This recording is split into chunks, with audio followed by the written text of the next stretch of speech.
Are you... There we go.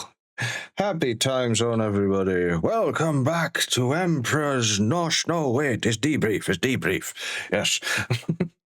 Hello, everybody. We're back to Dark Heresy, the Debrief. I am a Char-Delicious. I play Chardy Ogren, who protects little ones. And I'm here with my favorite Sparky. Hi, I'm Grayley, and I play Graylin as part of the warband, the Psyker. And we have a played face as well. Who's he then? Hi, I'm Fenzu. I play Death Cavid. And a little... and a little big one. He's all red. How we doing? I'm Bored Shirtless, and I play the Feral Zealot, who's got a little bit of a temper issue, maybe. Bored Shirtless. Bored Shirtless playing Bored Shirtless. Okay. But Red the Shirtless. Okay, oh my God. And last and definitely not least, if anything, the person that we all need to make this thing running is our GM, Demon Boy. Or better known as that little annoying nerdling that starts making... He's a sassy nerdling, yes. Not gonna eat him. Sassy! He gives me drumbly guts, don't like that. I'm the gift that keeps on giving, just like Runny Nose. Uh-huh. Yeah, don't worry. I've got a gift that keeps on giving. I don't know if I need to put it in the stars or the wishes, but let's move on to the summary of our last session. Second session into the Edge of Darknes adventure, correct?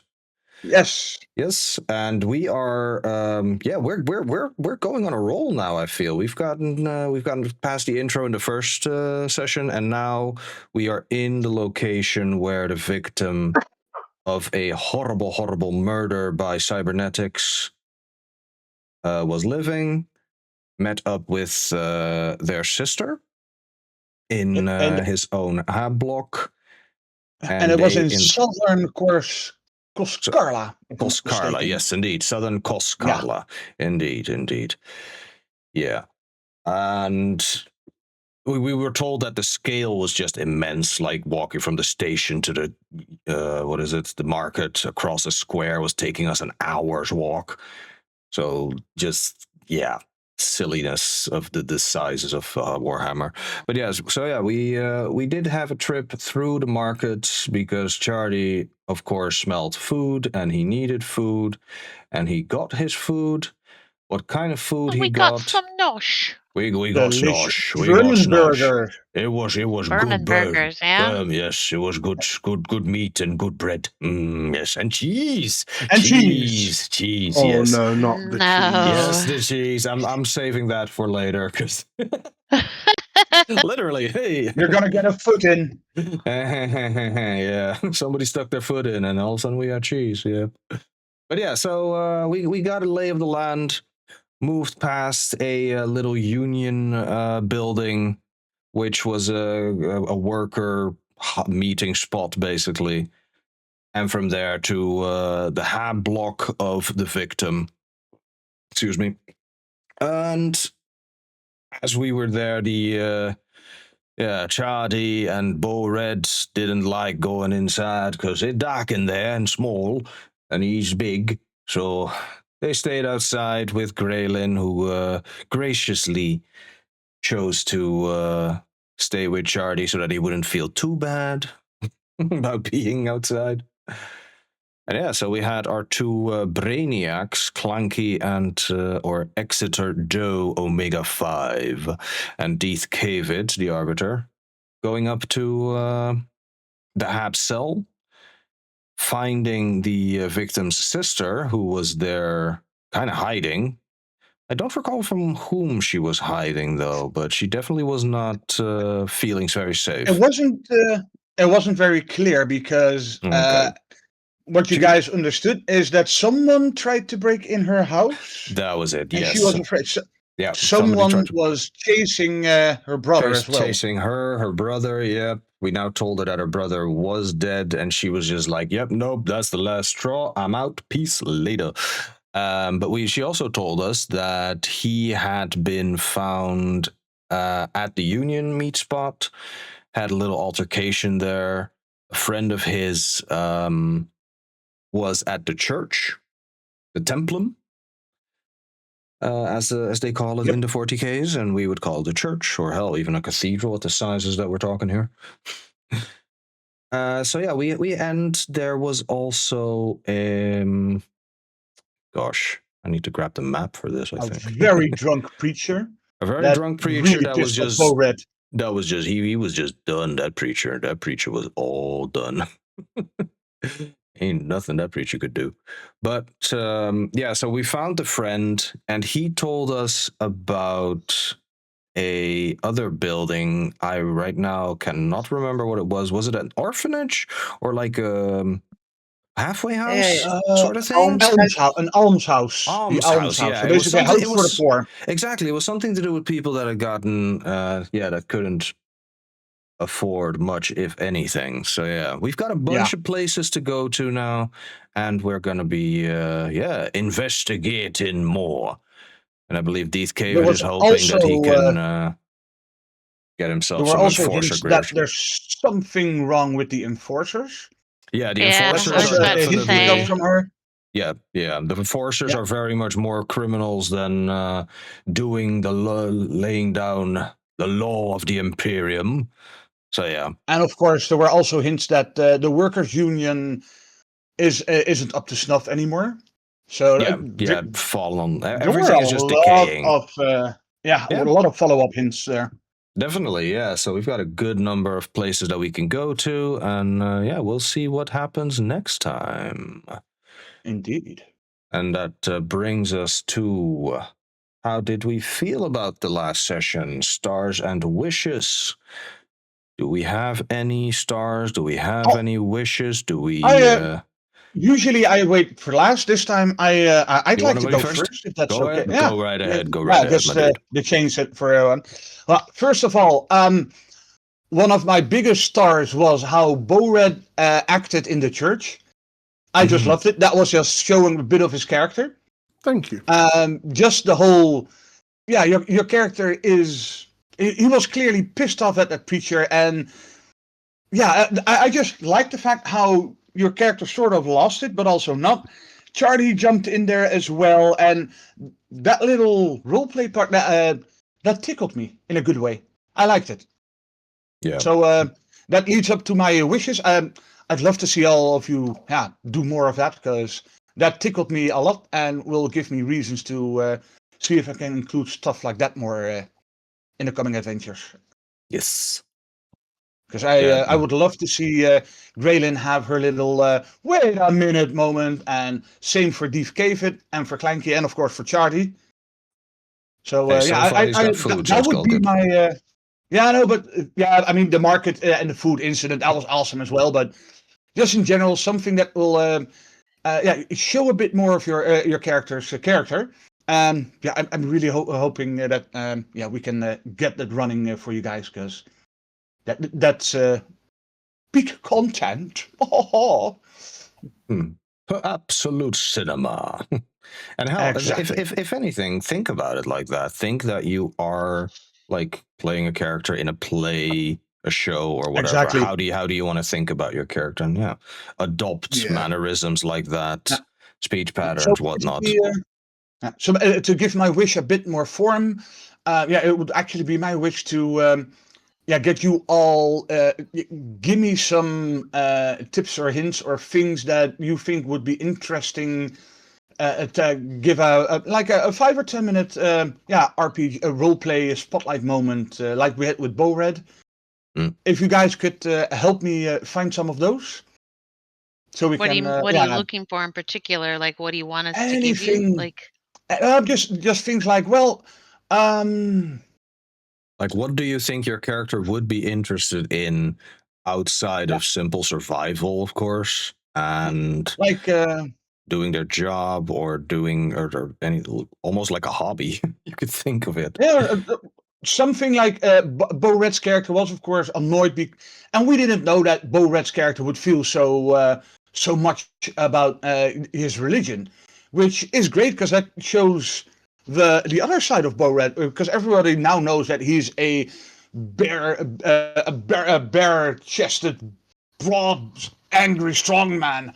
But apparently he's also deeply religious. And we didn't know that. Oh, that's cool. So what parts of your character you would like to have be able to have shine? I think that's Stuff a like really that, if that interesting makes sense. point, DB, because I think you guys know I come from a voice and text role play background. Did that for the longest time on GTA, Red Dead, etc. A number of different platforms. But I think knowing your character, I know we've got character backstories, but knowing your character intricately with those likes, dislikes, hobbies, it helps you get into the head of your character. And I think for this kind of story-driven, vocal TTRPG, it's important to be in your character's head and to act in the way your character would. It helps flesh out the story a whole lot more, other than just obviously the GM telling the story. It helps bring characters to life. It helps a bit more with the show. Absolutely. And not just the tell. Yeah. And it makes, for example, I'm just gonna wing something really stupid for some odd reason.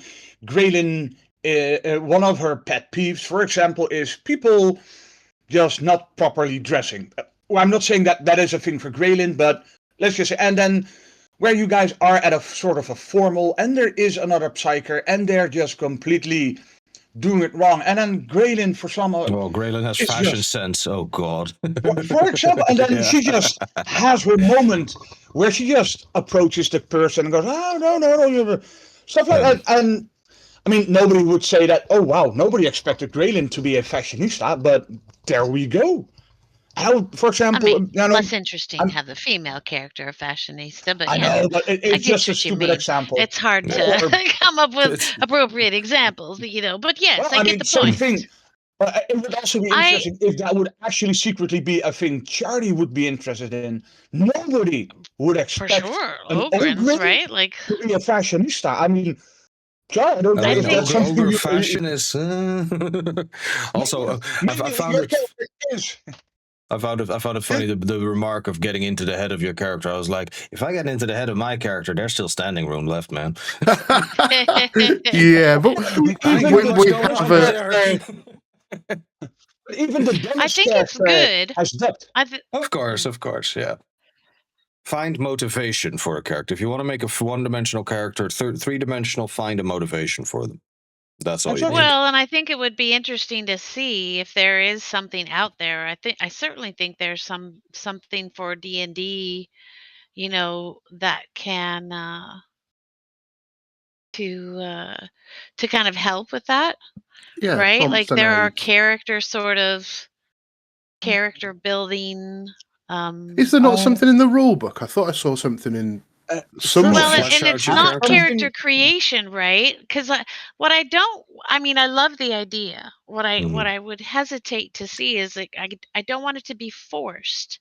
No, indeed. Right? I think this worked so well because it just kind of happened, right? I think on some level, I don't want us to rush into getting to know. I'm hoping we've got lots of time. Right. So it's like if it works out that this is going to be something that speaks out to a character. Yeah, I think it's definitely, but I don't, yeah. I just realized I have a document here called Character Creation Supplement. That's really good. That's what I looked at. Yeah. Differences in your build, your age, mementos, traditions you have on your world, stuff like that. So that's where I got a lot of my stuff, like with the bone dice and the lucky rub, the lucky for the meat ritual.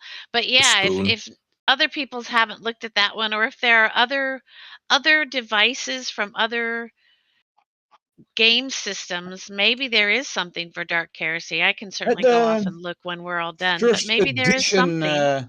You don't even have to stay within the game, to be honest. Documentation for that. Because I remember that there's a whole questionnaire in I thought the there first might be edition. usually it's like questionnaires and things that you can kind of like what likes, dislike, just something particularly because for someone like Bo Red, new to the universe, not new to the concept of the TTRPG or that sort of thing. Mm-hmm. But yeah, I love the idea of us fleshing out our characters a little bit more and learning a little bit more about each other kind of as we go along. We just have to make sure that we somehow get that into the bio too. Like, could we commit? I mean, where do we keep this repository of information You see, safe? for me, I wouldn't necessarily want that in the Yeah, bio exactly. because I think we should be. These are things that anyone can go and read our bio, right? I would like it that we would learn, and this is only my preference, but I would like it that we would learn about these randomly. Do you know what I mean? Like, it doesn't need to be listed for everyone to physically see. No, but Keep it it's always handy. as close to the chest as possible. It becomes lore. And Yeah. how do we bring new people in who haven't watched from the beginning? Oh, so you're saying after it happens? Then yeah, absolutely. Yeah. We should probably update our bios as we go. That is a very That's good what I point, was Grayley. wondering. We all set bios would be- initially. Last week with Graylin coming up the stairs to come and see what me and Shax were doing due to impatience. That could be an update on the bios. Yeah. Just impatient when you get no information and you don't hear from someone. So it could be a Yeah, mix of for that sure. or concern. Could For always be sure. something. For sure, guys were because that was discussing- pissing me off. While you guys were talking, I quickly opened the first edition rulebook, and there is a small part in there, the nature of your character, and it has 6 very simple questions that you can use to set some, what's your personality like? How did you personally hear about or learn about your Inquisitor? What does the Inquisition mean to you? What is your character willing to sacrifice? What does your character secretly desire? What does your character hate? Stuff like that. And those are things you can write down for yourself and slowly flesh out as well. Steer how your character works. Yeah. I feel like we've edged into our rule and law questions section here. Yeah. I don't know whether we can. I think we continue with it and then reel back to stars and wishes after if there's conversation to be had. I think it's great. I've got 1 star and a wish that I do have to mention because we all have it, I think. At least, I mean, I know I have the star, and I think everybody else has the wish. The cheese. The cheese was a star. Is that your wish? No, that's my star. That was my star. More cheese. Right, sorry. The cheese. What was your star? My star is the cheese that was featured. Oh God! just the total out there, and like I usually don't have a physical response to certain things, but this one did have me go like, yeah, this is so far removed from myself that even I'm like, yep, I'm gonna have to dive all the way into the character for this one.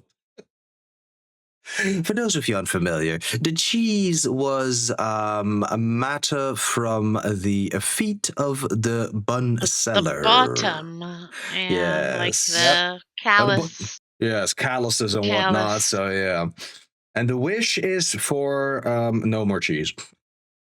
Hey, I'm not sure if I can. I mean, I have to look up the description for all the different versions of the wish spell to see if that is an option in God damn it. the edition of D&D.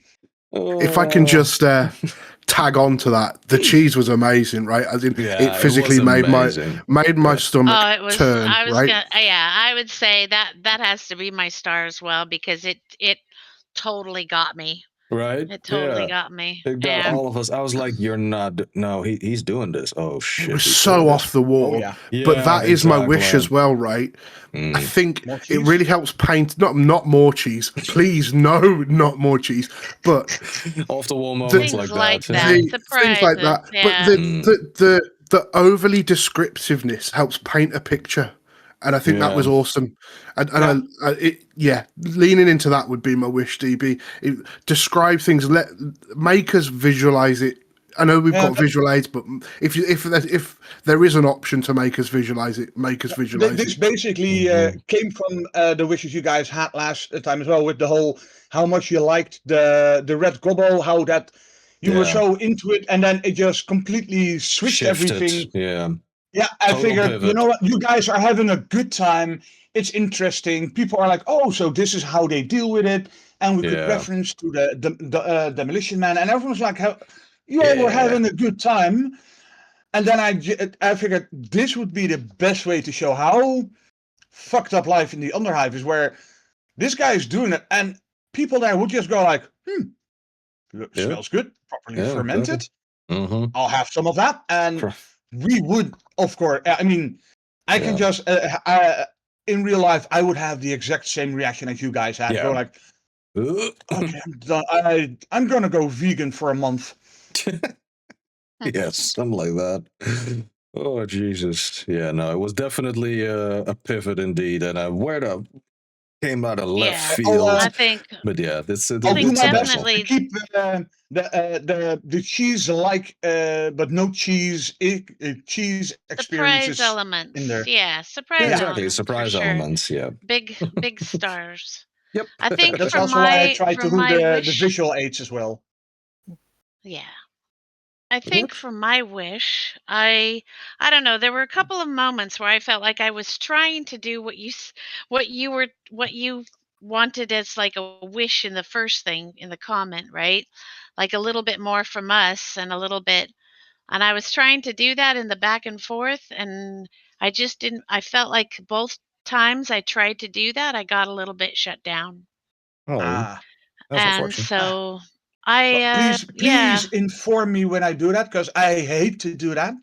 Sometimes I don't notice doing that. I didn't want to inform you be, right then and there, but I saved it for this debrief. That's what the debrief is for, honestly. Yeah, but thank you very much for bringing this to my attention. I actually appreciate this very much, because I see this as very good, positive critique. So thank you, Grayley. I will do my best, but I would like to cancel it. It's hard, please. because it's like you were right in the middle of your, like, I feel like what happened was you were right in the middle of your spiel as whatever commander actor you were doing, and it's rare that like you get a chance to kind of shine in that role too. And so I totally get why you would want your moment to shine and act and do that.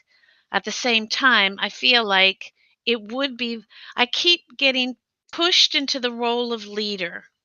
And then when I try to do things that lead, I don't know. I keep getting,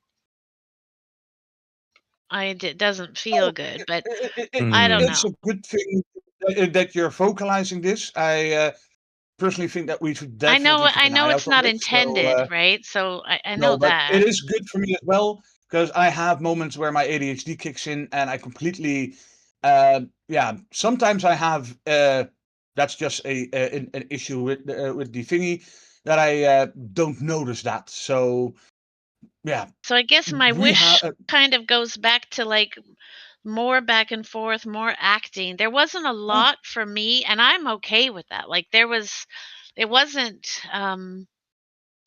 I guess the only other thing that I've thought about, and it's not a star or a wish, it's just because of the nature of this one is more detective and more like, I wondered if from your perspective, if you felt like, are you struggling to get information to us? Because like I felt like there were a number of times when it was like, we don't know what to do. Where should we go? And so like, what avenues do you have as the game master to kind of help move it along avenues. If we're not? I could just make you guys the most simple thing. That's also the one that I would like to least use. Is just basically, you know what? You guys all make an intelligence check with +30, or something like that. Test sure. Based on that. Or and now we also have the excuse of, you guys thought you heard Charlie mumble something. go make a linguistic charity check. So we basically, thanks to the jokish seriousness, if we get stuck, there's always I think you guys heard Charlie mumble something, even if Charlie himself doesn't say anything, I could use that now as a quote unquote excuse to give you guys an idea.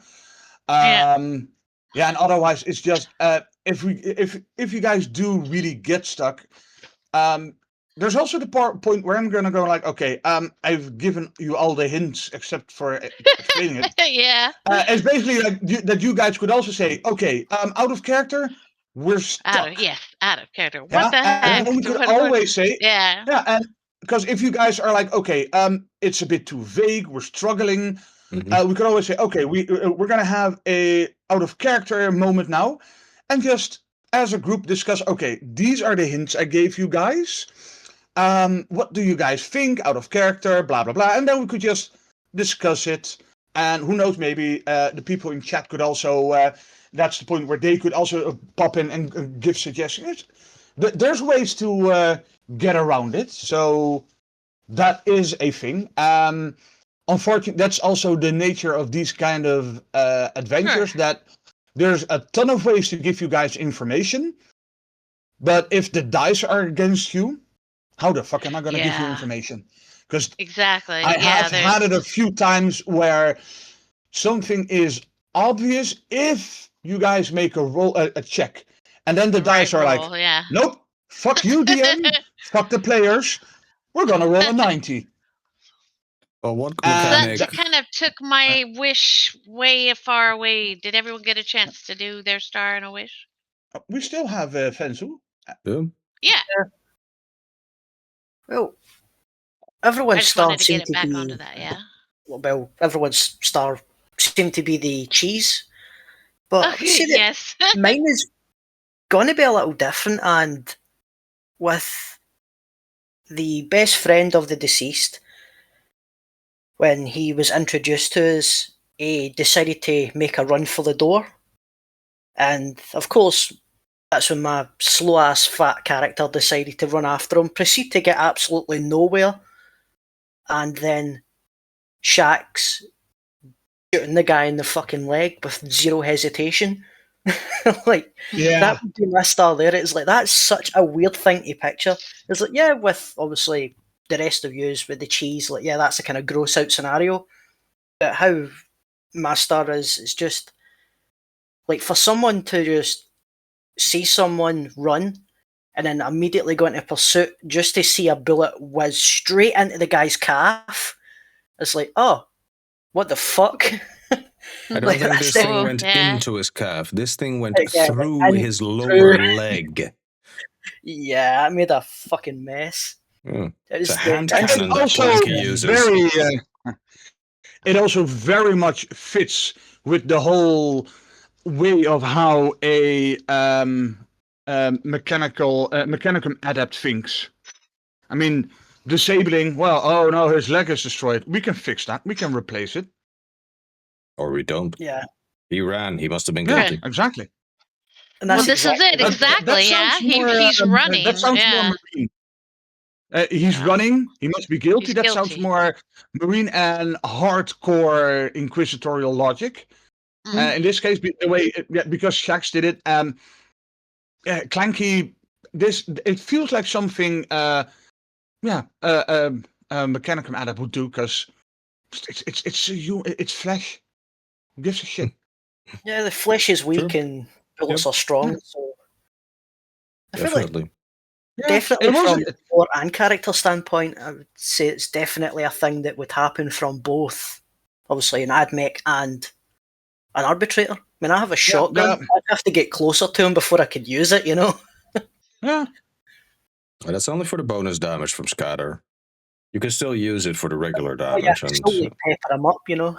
Exactly, yeah. Season the bastard. Yeah, season it just like your burger. Yeah, season it with buckshot. And cheese. Yes. So yeah, I think that's all of our stars and wishes, and we were going into some rules and lore with how we want to have our characters, like how we want to start deepening out our characters, adding to their lore in Exactly, their yeah. bios and such. So that is definitely going to be happening from time to time. Just think about, like, if you want to find out, my suggestion would be, if you want to find things that would be of interest for your character to make them more of a character, the first advice I had was, like, give them a motivation. What is their motivation for being in the war band, for doing what they do? Are they doing it out of the duty to the Inquisitor, to the Inquisition, to the Empire? Or is there a little bit of opportunism in here? And they're like, hey, man, this is, I get 3 hots and a bed. So 3 hots and a cot. So I'll do what I need to. And we'll see from there. But also, and this is like how I characterize Chardy, think of other media. Find other media in which your character archetype can or has appeared. Like the Ogren is, of course, very much based off of the Ogren in Darktide, because that is, it's visual, it's audio, it's easy for me to use some things there. But there's always, of course, a lot of books and whatnot and stories about them. And similar with, Yeah, Psychers, personally definitely. also think that Arbitrators, a little bit less, and I guess Bowred is a fairly common concept, but that doesn't mean that it's a boring concept. Also means you got the most freedom, of course. Yeah. I mean, and if you look at, for example, let's say, keep Charlie as an example, even in the 40k lore, there's a few very funny examples of the simplicity, but very deep thought behind Ogrins. Yeah. I don't know if you also already knew about the whole the story about that Ogrin that had to get a med kit. Yeah, for that was a short wounded, somebody posted at some point. Yeah. So we brought the but tank that has over. been Where did he post it, that, or where would that be posted? I think it's on the internet somewhere, but that has been that was one of those fan stories that has become official lore, because the logic of the Ogrin was, my friend needs a medkit. The medkit is in the Chimera. I can't get in there, but if I get the Chimera to my friend, he can get it. So the guy just walked back to the wreckage of the Chimera, dragged that thing towards his wounded friend, and carefully placed his friend in the Chimera. There we go, medkit. Yep. And apparently the other logic behind was, if his friend is inside the Chimera is safe. His friend won't get shot. So he did his friend a double good one. It sounds stupid and hilarious, but at the same time, but it works. Yeah, exactly. There's a lot of deep thought behind it if you think about it. Because yes, he's being a big dumb Ogrin. On the other hand, it's a very smart thing to do if you think about it. It is. Yeah, no, for sure. And you don't even have to think about it. It makes perfect sense. Yeah, and it's just what would a just toddler Ogrin do? logic is that way. Yeah, and it's basically, what would you do if you were so big and strong but had the friendly mind of a toddler? Because in my head, want help, Ogrins, can't help. Yeah, exactly. Ogrins are basically a toddler with 20 years of experience. Yeah, they know stuff. It's just they don't remember it most of the time. Well, they remember it, but it all comes out very childish and friendly and playful. Until it doesn't. Exactly. Because there's also examples in lore of Ogrins going feral. And angry. Yeah, then you're basically looking at the Hulk. Yeah, but then a slightly more intelligent Hulk. And that's the scary thing. True. Because if anything were to ever happen to Graylin, then it would be hard to stop Chardy from going on a rampage. there's your thing right there, right, DB? You were looking for things. If something were to happen to me, we all know that that's gonna, and probably back too, because when Chardy was hurt, that but he got fixed very quickly. I mean, imagine Graylin getting pissed if someone manages to incapacitate Chardy. Chardy, I know. Ooh. Oh, I do. Anything and everything I'm now. actually getting goosebumps You by thinking will about. burn. Oh, I can't even imagine how Graylin would how if she would get furious and angry. Mm. I mean, Wow. for some odd reason, something that pops in my mind is older X-Men comics where Jean Grey has the Phoenix Phoenix. Force under Yeah. control until she Yeah. loses it, and the Until she Until Phoenix she doesn't, doesn't. gets loose, but she's still in control. And that's something I could easily see happen to Graylin. And that's just Yeah. scary. That's kind of what most people are afraid of with psychers. The fact that they can lose Yeah. control, and like to them, Yeah. inevitably they will. But Yeah. I think there were a couple of other kind of lore things or kind of rule things. It came out that we had a little moment where audience was able to discover how a typical person might feel around a psyker. Yeah. yeah, oh yeah, Right, yeah. in terms of the Yeah. sister. Yeah, she And was. so Yeah. it's I think Yeah. Oh, moments yeah. like That that, whole. making more of those as well to help the audience understand, Yeah. like, yeah. I was trying to But draw that out a little bit more, but she just didn't want anything. I mean, obviously she didn't want anything to do with me, right? She Mhm. no. just wanted to And go. So as I also explained during the session, usually people will only react that way once they figure out that you're a psyker. exactly. But Yeah. when it does happen, when you haven't showed your powers, it could mean that those people are Themselves. themselves psychically Latent active psych. but don't know yet, latent, Yeah. and then they feel it around you, and It feels because it of more, course, yeah. and because of course So I'm glad they we've keep talked on about it hammering. here because that didn't Yeah. get to come out. Yeah.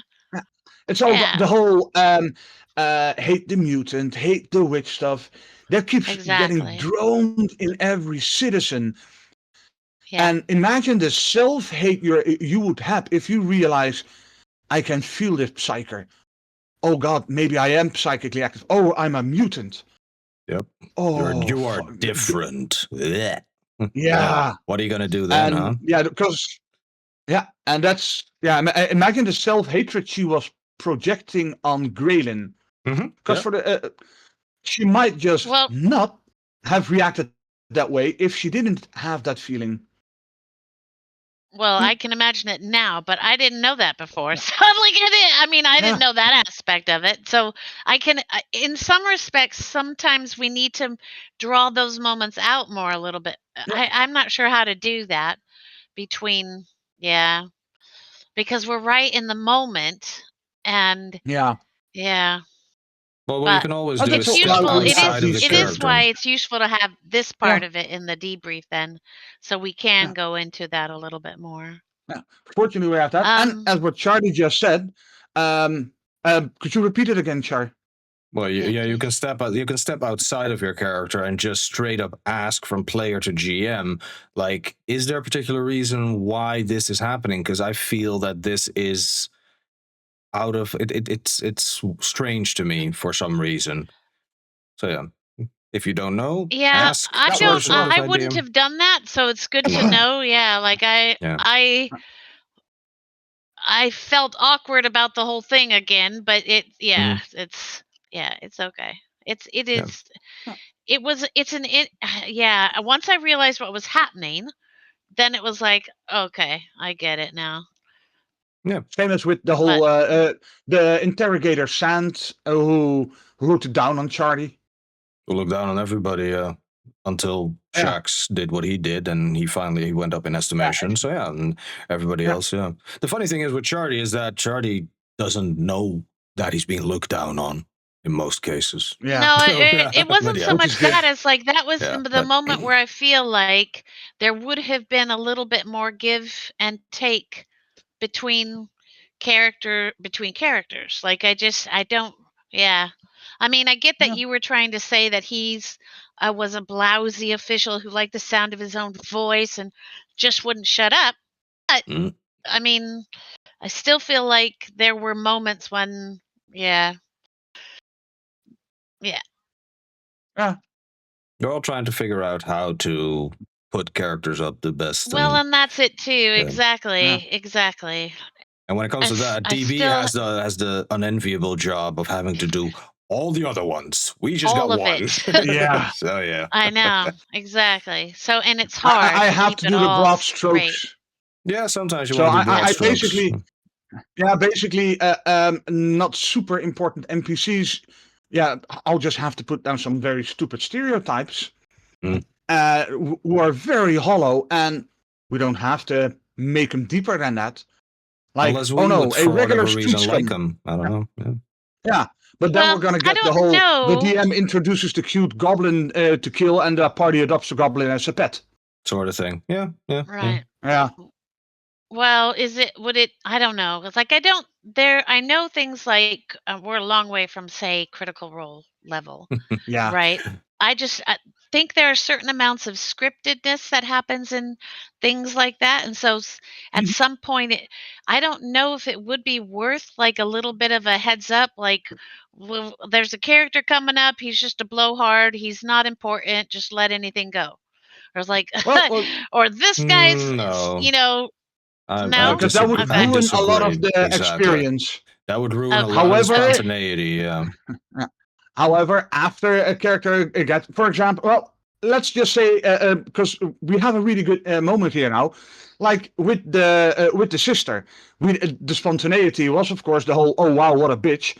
And then we could do the whole step out of character. Okay, DM, what's up with this? and then we can take the time to say, well, okay, I'll explain, and then we can deepen it out a bit, and then it'll be like, oh, same as with Sand. We first have Sand, the way he acts, and then we could indeed say, okay, we're going to take a step out of character moment, and I think that going back to the whole, for example, I can't give you any hints or clues anymore. The dice were against us. That is one of those step out of the character, have the out of character moment, discuss everything. That purely simplistic mechanic could solve a shit ton of issues as well. Yeah. So I think we should all use that a bit more. Yeah. Because it could be that, and we can use it on each other, because I'm not necessarily, I'll be honest, I'm probably a little bit more able to call that out for somebody else's character than I am for myself, right? Most because likely, I'm going to be right in the middle of it and trying to be in character. Yeah. And I'm not even sure, but I feel like if I saw somebody behaving funny toward one of my colleagues like that, so that should also be an option, right? Like it doesn't have to just come from the one person per se. From the person inside of the thing. Yeah. Good. Since you also have experience with stuff like this, what's your opinion on this? Because it's basically the three of us now clearly vocalized. But since you said you have the experience, what do you think? Yeah, you see, I don't really. I'm trying to think how to word this. I'm not really necessarily a fan of if someone can't see something themselves. I feel like that taking a step out, going out of character and explaining it to them, I think that kind of steps away from the whole RPG element. Because if someone's, I suppose you're then looking at, should their character be seeing this? For instance, Chardy, as a simple-minded character, he's not a simple-minded person, but if Chardy the character is, of course, we all are on occasion, right? But I think if Chardy's character isn't seeing stuff, we shouldn't be stepping out of character to go, you missed this, Char, because I feel like there'd be a loss that Char's character would be missing. I think you missed a little bit of what we're dealing with here. It's more like, not so much like you missed this, it's more like the player or a player feeling like a situation is so atypical that they want to comment on it. And they should feel free to comment on it, because, especially because the example that we've got here is like the sister making that entire personality pivot the moment Graylin entered that scene was like, where did this come from? And I didn't know at the time. I'll be very honest now. At the time, Bo Red, I didn't know if it was me because I was being impatient and trying to come up to get going on. Like, was that a reaction to that? And then it was like, oh, it's I had no idea it was the fact that I was a psyker. Yeah, that makes sense to get until afterward. And I wouldn't necessarily call this out, because my experience with GMs is you don't do that. So the fact that we've had this conversation and DB's open to that, like now but again, my default is going to be not, because that's been my experience, right? So I think but I can try. I personally think that's a bit sad that the other game masters I know, right? do not give the space, because I am still a hardcore believer in I'm supposed to make the game enjoyable for you as well. And if we are something all players, for example, and if this character does something that makes you and if this character I have makes you as a person think that you're being attacked by me, I would love to know, because then I can say, no, it's not you. It's her against your character. And I think that is important, that you have the space to quickly go, okay, wait. Are you annoyed with me, or is this? And then we can take the 5 minute second, or the 5 minutes, no, look, it's this and blah, blah, blah. Does it help? Stuff like that. I know, honestly, I just put it to one side. I was like, I can't imagine they do. But I'll just put my feelings to one side and carry on, and then I'll bring it up in the debrief. And you've done the right thing. I'm glad you did. I'm glad you did. I appreciate that. In this instance, this particular scenario, right? And I think in future scenarios that will crop up like this, the character, us knowing out of character that actually that character that the GM was portraying acted that way because Graylin was a psyker, or got weird energy from Graylin as a psyker, is great. In character, Graylin could still very much be thinking that she just wanted out because Graylin had stormed in and gone, yo, what the fuck's going on? Let's speed up. Right? But knowing out a character fleshes out the story, and that is not only interesting for us, it's also really interesting for the people watching us. So exactly. Yes, absolutely. I'm on board. I would agree with something like that. And if a GM in any TTRPG isn't open to dropping that information out of character, or giving tidbits of information and fleshing out the story, making sure that everyone understands from an out of character perspective, step away from the character, the audience and the players, then that's a very good way of phrasing it. That's pretty much exactly that. That was what I was feeling. It was like once I understood, I was okay with it. I'm not sure that our audience understood what was happening on there, and that's why it's double important that we take a moment to just go, okay, something just happened, and even if it would be something that one of you think, I don't think the audience would understand, just take the wait. Can we have a bit out of character discussion? Take the sidestep. So we can inform everyone, so people know, oh, so that's lore. Oh, that's how the world works. Oh, that's nice. Selfishly for me, as someone who doesn't know the lore as well, that would help me as a player understand it more, right? And that's why I love this suggestion, and I would love for everyone to do this more, because it would also help you understand lore. And I know Grayley is really into getting more lore knowledge as well, so for you, it would also be nice. I think. It's just fun sometimes to explain the lore because of the audience as well. It is, and I think so much lore that it sometimes gets hard. The lore changes. They retcon stuff, or I thought the other. It's easy to go a little bit further than sometimes is necessary, and this is a thing like. Too much of a good thing is a bad thing, because DB, knowing all that lore and being able to explain it sometimes means that it can go on longer than is absolutely necessary. So, Necessary. But that's where we have Yes. you for. We have the magical handbrake that is called Chargong. Like, okay, DB, 5 sentences or less. yeah, let's go. Yeah, okay. Condense. But I would also I'd also add to that, right? We aren't in a rush to get through these No. these missions, right? So I've used the wrong term there. Apologies, I've had a brain fart. No, missions, adventures, quests, whatever. Adventures, yeah. Modules. Having a break for 3 minutes where DB just explains some lore because we've requested it, it's not going to hurt anyone, is it? I think it would actually add to the production value.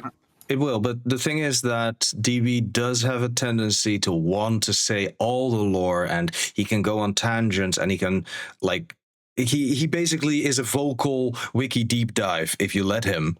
Yeah. And that goes a little bit further than I definitely want, but also that we need for the pacing of the show, if we're going to look at it that way, right? I completely agree with that. Yeah. So that's why like I said, that's why I have you as a handbrake, but I also am trying to limit it as much as possible. DB, don't take that as a bad thing because you are passionate about this genre, right? It's awesome. I'm not taking this as a bad thing. That's why I said, that's why I'm happy that Charlie is here for my handbrake. Yep. I think I'm at this point kind of the second person who is most lore savvy than after you, DB. So I know kind of when to pull on the brakes for like, okay, we've answered the question. And fun little tidbits. Now let's go. Charlie's getting hungry. Something like that. What I just realized, I can put down the tantrums just like, okay, this was an interesting bit of lore. We could put that in the podcast.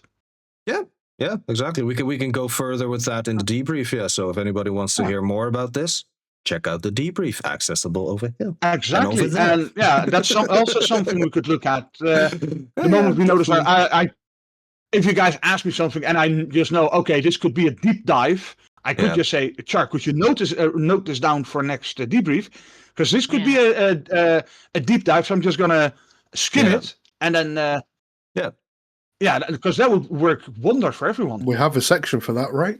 Yeah, exactly. That's basically where we are right now. That's Rules what we're in questions. at the moment. That's why we're The only other kind of lore thing that came up that we didn't really, because again I skipped over it, was there was a little something about that came out possibly about Shax's character, Fenzu's character.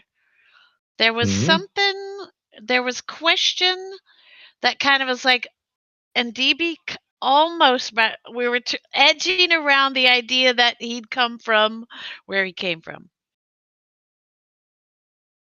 Do you remember that? Clanky. Clanky. Yeah, that's what I mean. Clanky. Yeah, something that reminded him from Clanky? His past. Shax or Fenzu? Clanky is Shax. Fenzu. Shax. What? Clanky is Shax. Fenzu is the I thought it was Yeah. So it's like Shax. So that was the only other kind of thing that kind of popped up that it was like, ooh. I don't remember what that was, but hey, if you caught it, then that's fine. I do remember that was something that reminded Clanky about his past. Okay. So we did a hint, nudge. Nobody, as players, we might have caught up to it, but most the characters didn't. So. Which is just fine. That's, I think, the whole idea that we have. Because I don't want to go there. I don't want to go there. For Charlie, it's a default setting. He don't get it. Yeah. Very easy. But that's the funny thing, because we could just let other people stitch it together and just keep it a mystery, because that's also fun. Exactly. Yeah. Questions are more fun than answers, generally, depending on the question. Yeah. Absolutely. Yeah. I think this might be a good time to move on, because this has been we're coming up to 55 minutes almost, so yeah. Well, we started about half an hour late, to be fair, so no, the recording just the recording itself minutes. is right. Well, now people are getting what they paid for it. Just definitely, you being one of them. That's the funny thing. Yeah, I'm paying to hear myself not talk. or what? yes, or talk. Right. So then next. So yeah. So if I think we're on the MVP chat, moment, right? Yeah, because we don't really have any questions from chat or community highlights. I do. MVP moment. The only reminder that I want to give for community highlights is that first he wanted to have access to our bios so that he could do some writing with it. He got him. He's done it. He got him. He's done it. Yeah. When are we gonna see Oh, it? that's We want to awesome. see. We want to see what he wrote. I'm gonna. So Charlie he wants hasn't. to I know don't what think he's he's done. passed it to me yet. Oh. But he's. I don't know when he's. Yeah, I don't know how he's going to pass that. Let me just go back and. Well, if you want to ask him about it, then feel free. I will just a little reminder, because it was just in my head, like, hey, if we can get. No, because I know I know he told me that because we had a chat about it on my stream the other day because someone else asked if it was gonna be not suitable for work because a lot of his stuff is not suitable for work, and so I know he's got to. It's There called, we go. The first he calls it fan art. Slutsamy. Slutsamy Street he does a lot of stuff with Slutsamy Street. Wait, and what? so on the stream. Yeah. It literally was kind of someone asked, I think it was Dave, and I literally said, I hope not. Yeah. Because I don't want anything like that coming up in this. Yeah. I don't want it's not a part of the setting very much. No, and of course then they went straight into the Ogren and Psyker thing, and I was like, why do we always have to push things to like that sort of stuff? Why can't an Ogren and a Psyker just be friends?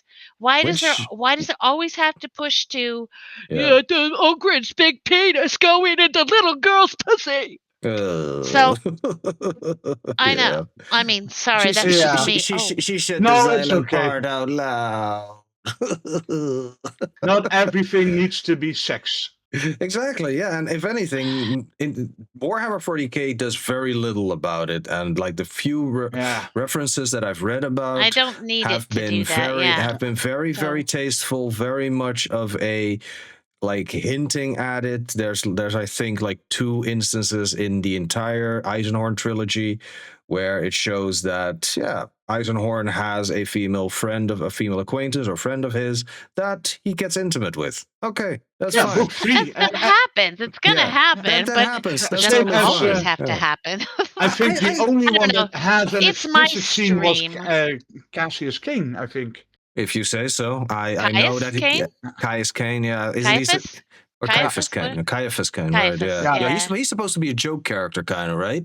He fails towards success. Yeah. So I can see it happening in there as well. And I don't know, but it's whatever. Like less is more in those cases, and it is such it's such an on the nose thing of indeed the little girl with the big ogre that you're like, really.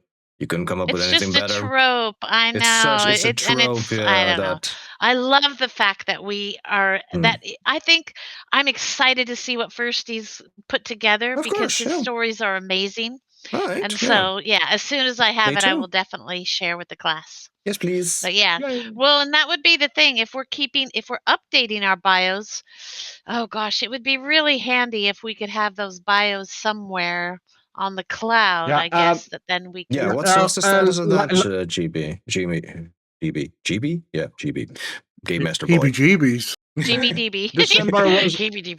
With my dad's heart operation and everything, December has been a bit... sorry, I love you guys. I love the community, but fuck you all. My dad's more important. Yeah, absolutely. Of course it is. Yeah. Of course. No worries. My buddy has been secretly lurking during our stream, so he's been following us. Okay. So he knows what's up, and it's not cool. You've met him before. Yeah, exactly. And I still need to have a chat with him. And basically, in January, the last thing he said is we need to come up with a mock-up of what we want exactly, so that he could check how much work that could be. So it's basically one of these days we need to sit down, look at what things we do and do not want to have implemented, and then I can sit down with him. So that's basically it. Yeah.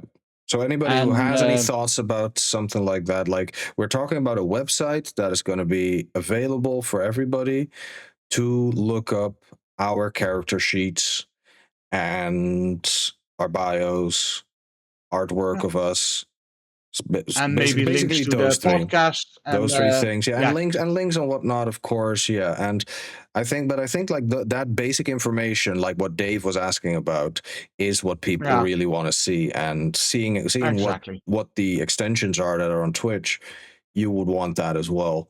And eventually, But yeah, that's something we'll do off stream and off. So rest assured, listeners, that we are definitely thinking about this. We want to give you the information that you want. It's just going to take some time because we're all doing this by the seat of our pants. If we have pants, Exactly. Red doesn't. He only has a He loincloth. has, a loincloth.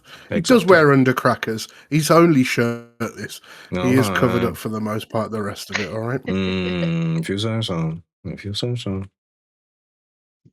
But yeah, I think that brings us to the MVP moment from the GM, if there is one. Or there were a few moments, basically, that I liked a lot about the last session. And was basically, the market was funny. Right. The apartment scene was interesting, but I think at the end with it was the Bo church. Red's. Yeah, MVP, voters. Your the wish church, and the whole MVP. anger. Yeah. No, I think basically the church scene, the whole Borat getting pissed off, Charlie interrupting, and then of course Clanky and Dave Cavett interrupting grabbing the guy. That all together, everything that happened in the church, that was basically that was awesome. So I'd nominate everyone there as an MVP. Nice. We are all MVPs, yeah. We do this all together, and we're going to hopefully continue doing this all together. In 7 days, we've got our next session, I believe, right? Next week's Thursday. Yes. Next week's Thursday, so that's the 29th. Exactly. So yeah, looking forward to that. And until that time, eat your nosh and have extra cheese. Praise the Emperor. And praise the Emperor. And praise Don't Emperor. forget to praise him. Indeed. We love your lots. Thank you. Bye-bye.